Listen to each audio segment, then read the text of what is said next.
Hello, আসসালামু আলাইকুম viewers. আপনারা সবাই কেমন আছেন? আশা করি সবাই অনেক অনেক ভালো আছেন। আমিও আলহামদুলিল্লাহ ভালো আছি। আপনাদের কাছে দেখাতে যাচ্ছি পাউরুটি দিয়ে রসমালাইয়ের রেসিপি। প্রথমেই দেখুন আমি কিছু পাউরুটির পিস নিয়ে নিয়েছি। আমাদের এখানেও এসএস বেকারির পাউরুটি নিয়ে নিয়েছি, অনেক সুন্দর, অনেক মজাদার। এখানকার এসএস বেকারির খুব নাম করা বেকারি, তো আপনারা যে কোনো বেকারি থেকে নিয়ে নিতে পারেন, কোনো সমস্যা নেই। দেখুন আমি এখন একটা বোতলের মুটকির সাহায্যে এভাবে গোল গোল করে কেটে নিচ্ছি।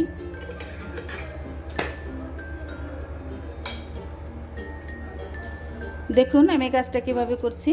আমি ছোট ছোট করে দেখুন গোল গোল করে মুটকি দিয়ে কেটে নিচ্ছি।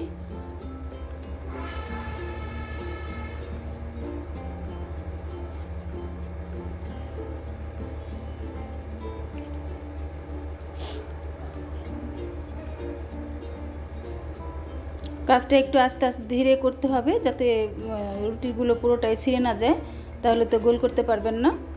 দেখুন আমি কি সুন্দর করে করে নিয়েছি, পয়সার মতো দেখুন গোল গোল হয়েছে। দেখুন অনেকগুলোই হয়েছে। আমি এখন একটা পাত্রের মধ্যে নিয়ে নিচ্ছি। এখানে ছোট্ট একটা ট্রে ছিল, সেই ট্রের মধ্যে সুন্দর করে সাজিয়ে নিচ্ছি।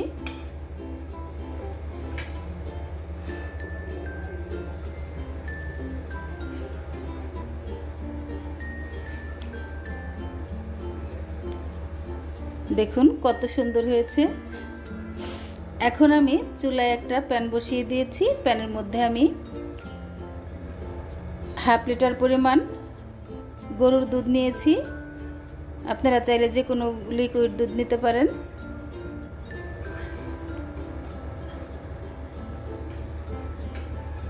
এখন আমি এর মধ্যে দিয়ে দিচ্ছি চিনি 1 কাপ পরিমাণ।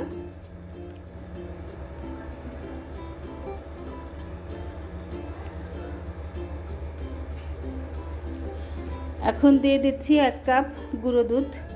গুঁড়ো দুধটা দেওয়াতে অনেক টেস্টি হবে খেতে, আর দুধটাও তাড়াতাড়ি ঘন হয়ে যাবে। এখন আমি ড্যানিশ কনডেন্সড মিল্ক দিয়ে দিচ্ছি এর মধ্যে।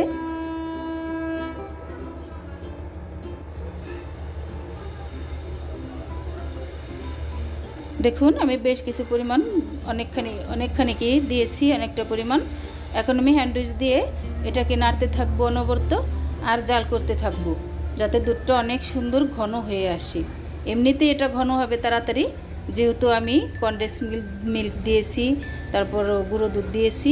এখন আমার দুধটা জাল করা হয়ে গিয়েছে, আমি নামিয়ে নিয়েছি। নামিয়ে দুধটাকে পুরোপুরি ঠান্ডা করে নিয়েছি। বন্ধুরা, আমার এই রসমালাইয়ের রেসিপিটা কেমন হয়েছে অবশ্যই কমেন্ট করে জানাবেন। আপনাদের কমেন্ট পড়তে আমার খুবই ভালো লাগে। আর আমার চ্যানেলে নতুন হয়ে থাকলে অবশ্যই সাবস্ক্রাইব করে বন্ধু হয়ে আমার পাশে থাকবেন। বেল আইকনটি প্রেস করে দিবেন, যাতে ভিডিও নোটিফিকেশন সবার আগে আপনার কাছে পৌঁছায়। আমি দুধটাকে পুরোপুরি ঠান্ডা করে এই রসমালাইয়ের উপরে ঢেলে দিয়েছি। দেখুন আমি কাজটা কিভাবে করেছি, কত সুন্দর হয়েছে।